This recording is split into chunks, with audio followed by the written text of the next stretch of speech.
Good morning from sunny Prestwick. This is the view out the car this morning. 9 AM, middle of summer. Look at that. Who needs Tenerife? UK holidays by the beach are the thing to have, I'll tell you that. Hope you like the video. We can talk a little bit about the yellow Peterbilt and the trucks that we've got and the trucks that we might get. So, hope you like it. See ya.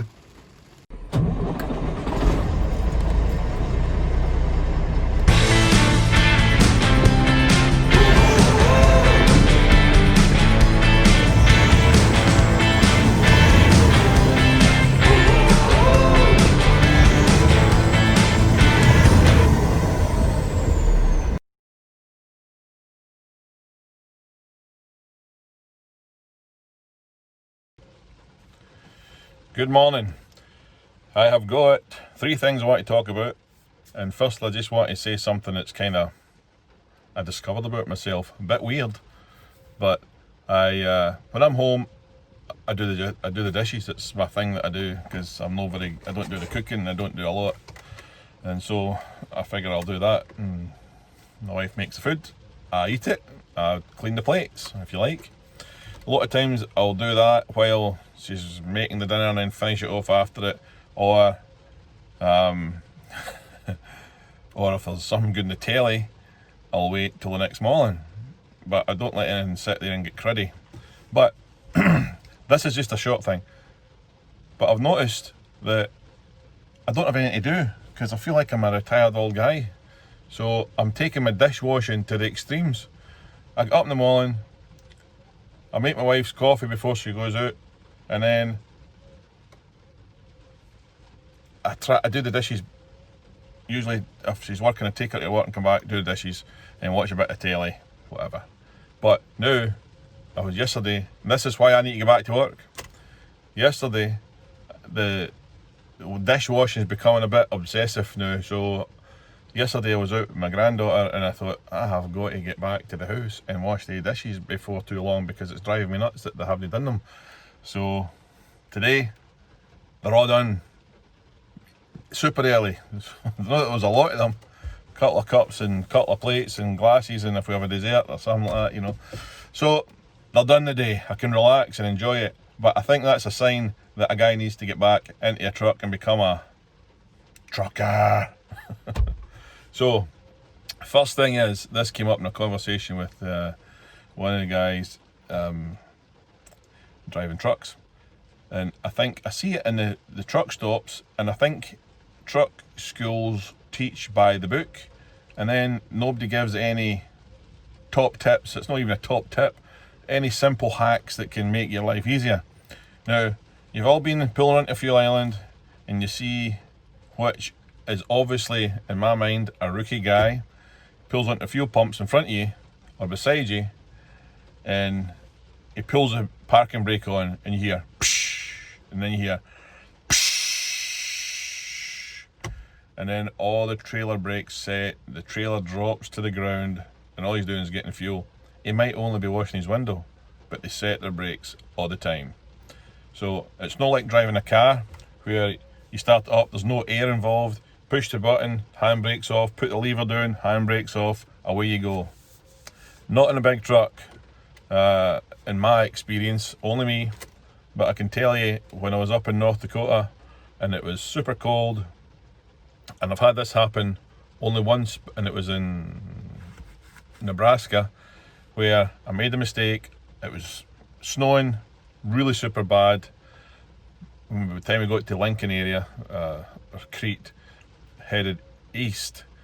So then the next state is Iowa. The next 2 days after that, when the roads finally opened, there was 300 plus vehicles crashed at the side of the road going across a 300-mile chunk of road, 320 mile. So a truck or car per mile was wrecked or in the ditch or whatever. So we pulled off that night, and it was mild, but it was snowing. So we just pulled off, and wife was with me at the time, and we got a hotel, and like an idiot, we've all done it. It's nice and warm in the truck, and you don't notice the temperature change outside or what's going to happen during the night. But during the night, all the snow that's round about your wheels and all in there, it melts when you stop, because it's still on the hubs hot, and it melts, and then it sits in a pool in your brake drum, and then the temperature drops, and then it drops, and then it drops, and it drops, and before you know it, you got the next day to start it, and the brake shoes are frozen to the drum, and that's it. Game over. What I had to do was go to the trudge through. It was over a foot of snow to one of the tractor supply places, and get a big weed burner, a gas bottle, and a tarpaulin sheet, and attach that round about the back wheels, make a enclosed space at the back of the truck, set the thing up for a couple, 3 hours, and just let it burn. And just I didn't want to put the heat in at the drums. You can do that on the outside, but I didn't want to waste them and all that good stuff. But I had to let that sit and sit and sit for hours, so that the temperature would come up and thaw enough to unset my back brakes from freezing. So my tip here, if you're just come out of school and they tell you to set every brake, what I do, I'm not telling you to do this in case you do it and you park in a hill like that and your truck runs away, but most truck stops are flat, where we stop these days. So when you come in, my hand automatically does that. My thumb goes onto the red one and I pull out the yellow one. Only set the brakes in the tractor, because when you blow the air out of the trailer and you push those buttons in, it takes quite a while for that air to go and fill up all those airbags, fill up your tanks. If you've got a leaky tyre, it'll fill your tyre up. If you've got the automatic air up thing system, I've got it in a couple of the trailers, and then it fills your brakes up so that you can move away. But if you just think you can go push them in, pull away, there's enough power in those trucks, and if you don't have a heavy load on, you won't even notice that you're dragging your brakes. And I've seen somebody do this as well. They never realised that they were dragging their tyres, and the brake had locked up on one of the wheels, and that's why you see some of them with those little yellow things, that are attached to the wheel, so that they can see that the wheel's actually going round. Just a force of habit now. If I'm in a truck stop and it's cold, I pull forward and I turn the wheel to the left and have a quick look, and to the right and have a quick look to make sure my trailer tyres are going round if it's icy or cold. So, but don't set your trailer brakes. That's what I'm not telling you to do that, but that's what I do. I don't set my trailer brakes. There's enough braking power in your truck, sit in the flat, for it not to roll away. Especially on a fuel island, you don't have any fuel islands sitting like that, So that's it. I avoid setting my trailer brakes, and then when I'm ready to go, I push it in, and my truck is aired up already, and I push in my truck brake and it fills the chambers, and away I go. So just a point. Okay, that's that. Secondly, the update on the trucks. White one is parked at the airport in Texas. Great place to be. You can drive a semi-truck and a trailer and park it at the airport. Texas is a great place for all these type of things. Ryan should be back at the end of this weekend, back in the oil field. It does okay, that old white thing. Paul, he loaded another strange thing. Couldn't find anything decent coming out of Georgia and Florida headed back west. I know you can take loads, triangulated loads, but I wanted him back here for a different reason. I want him back in Idaho, and so a dead-headed Paul. I couldn't get anything above $2,500 out of Georgia going back to Utah. And it seems nuts that you could drive all the way to Texas and pick up a load going into Idaho for $3,300 for half the distance of being in Florida and going back to Idaho. Pays more to go half, but that truck's running along there empty. Yeah, I could have got him a load, but I wanted him up there for a certain time this week, so that's what we did. Got him $3,300, but good fuel mileage because the truck's running empty for half of it, so it's better than, for me, I just don't want to run for 80 cents a mile. I don't want to have all that just crap that goes along with a cheap load. Always the cheap loads that go wrong, that you get problems on, and they want all the documentation, they want the tracking, they want every single thing that you could have on an expensive load, they want it in a cheap load, usually. So he'll be up in Idaho on Friday. Brett got unloaded up in Washington, which incidentally is a excellent place to be with a reefer right now. So we got him a really good load yesterday, going from Kent, Washington down to Atlanta. Good money in it, 1 and 1, 1 pick, 1 drop. So that's what he is doing. We've had a few little issues with his truck, nothing major, just niggly things. Little ABS light pops on and off, and I don't know whether it's electrical, I don't know whether it's air, and we don't want to put it into loves because you might as well go to the bakers with it, or the TA. They're great for a tyre and great for a battery, but if you want to get into electronics and technical stuff, then you're wasting your time, I think. So we're going to run him down through Idaho. Instead of cutting across 90, we'll bounce him down 15 onto 80, and we can get somebody that knows what they're doing to have a look at it. What other trucks we got? Clay's is still in the shop, waiting to get the engine swapped over. And who's that? That's and then the other yellow one, my big girl. Somebody had a thing on the YouTube. Have you got a name for your truck? Well, I was sitting yesterday and I watched that video, and my granddaughter says, "Hey, well, what's the name that you've got? Have you named your yellow truck yet?" And I said, "No, I haven't actually. Just yellow truck, the yellow truck." And she says, "What about banana?" I thought, well, okay, see if banana flies, if it sticks. But anyway, that's sitting in Idaho Falls. Wes is going home for a decent little break. He's run his tail off the boy, and he's done well for us. I've got big hopes for Wes.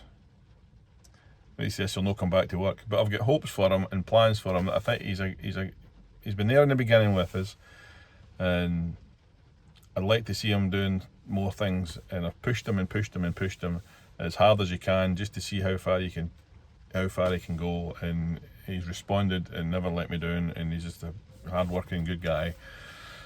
And so I'd like to get that yellow truck dollied up a bit for him. And when I say dollied up, it needs, I've got a list here actually, it needs kingpins, it needs an alignment, the brakes were done, blah blah blah, it needs a bumper, it needs a nice big Texas bumper, at least 18 inches, any more than that you catch it, but the little 50p piece ones at the bottom, don't like those construction bumpers.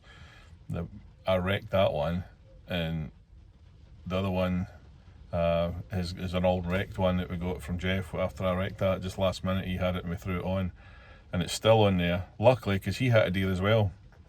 So I want to get kingpins, I want to do an alignment on it because it's tuned tyres. I'd like to fit a nice new steering wheel on it, one of those wooden ones, the polished wood on them and the chrome bit in the middle. She needs to be dollied up because she's really pushed the company forward, you know. The fenders, I need to replace the driver's side one where I hit a deer and Wes hit another deer, so luckily we never got all that done before then. And thinking of painting those red or orange, not sure, just because I'll never be able to match the yellow, and a lot of people have the different coloured fenders. So I want to get that, I want to get a bumper on it, I want to get the tanks polished. I'll probably not get that done in Idaho because it's quite expensive up there. We'll need to wait till next time he's in Florida, and maybe do it down at the I-75 chrome shop there at Wildwood in Florida. I got a quote off of them and they wanted $600 to polish the front, you know, the grille. They polished that up and it looks like chrome when they're done with it. The 6 outside wheels, the steps. Oh, I need to get new steps welded on. The stuff's there in Jeff's shop. I need to get those welded up. And get a DOT on it. Quite a few things, but and polish the fuel tanks as well. That was the other thing that they were going to do for $600, so I thought that was quite reasonable. But I'd like to get it up and running and get it just looking really sharp. It needs an oil change, fuel filter change. I'd like to grease the ever-loving crap out of it. I'd like to change the oil in the rear ends and change it in the transmission and just go through the thing front to back. And then when it goes out there, it goes out with Wes, and he knows how to drive it. He's, you know, I'd like to also change the stops on the steering, because the lock is quite poor on it. I noticed that when I was driving that blue Kenworth, that the lock in that was a lot better. The yellow one is just really poor. So I need to maybe adjust those if we can, if it's not going to foul on anything. But that's what I'd like to be doing with the yellow girl. I need to get to America, and I need to get back into the swing of things, because she's sitting there parked up now, and I want to make most of the time that it's off the road naturally, with him going and having his break, and get all that stuff done then. But who's going to do my dishes when I'm gone? So anyway, I've had a decent weekend last weekend as well, and way up with the wife up through Scotland. It was lovely. Up to the Inverlochy Castle and across to Pitlochry and down through the Trossachs. It's a gorgeous country that we live in, really gorgeous, and I like it. It's been great being here. I need to get back to work though and get a grip of things and make things happen. The green truck that I was thinking of getting, still available. The blue one, it's still there, and I'm going to try and make those things happen. I've got 2 men that want to come work for me, and I haven't got anything to drive, so and the people that are there are doing fine. So that's where we're at. That's our update. Hope you like the videos. If you have liked the video, please subscribe. I see some people on there with 50,000 subscribers, 30,000, and they get the same amount of views as I get in their videos, and I don't understand how I get all those views and not a lot of subscribers. I don't know how that works. No idea. But anyway, if you've liked it, please subscribe. That'd be great. Okay, thanks for watching.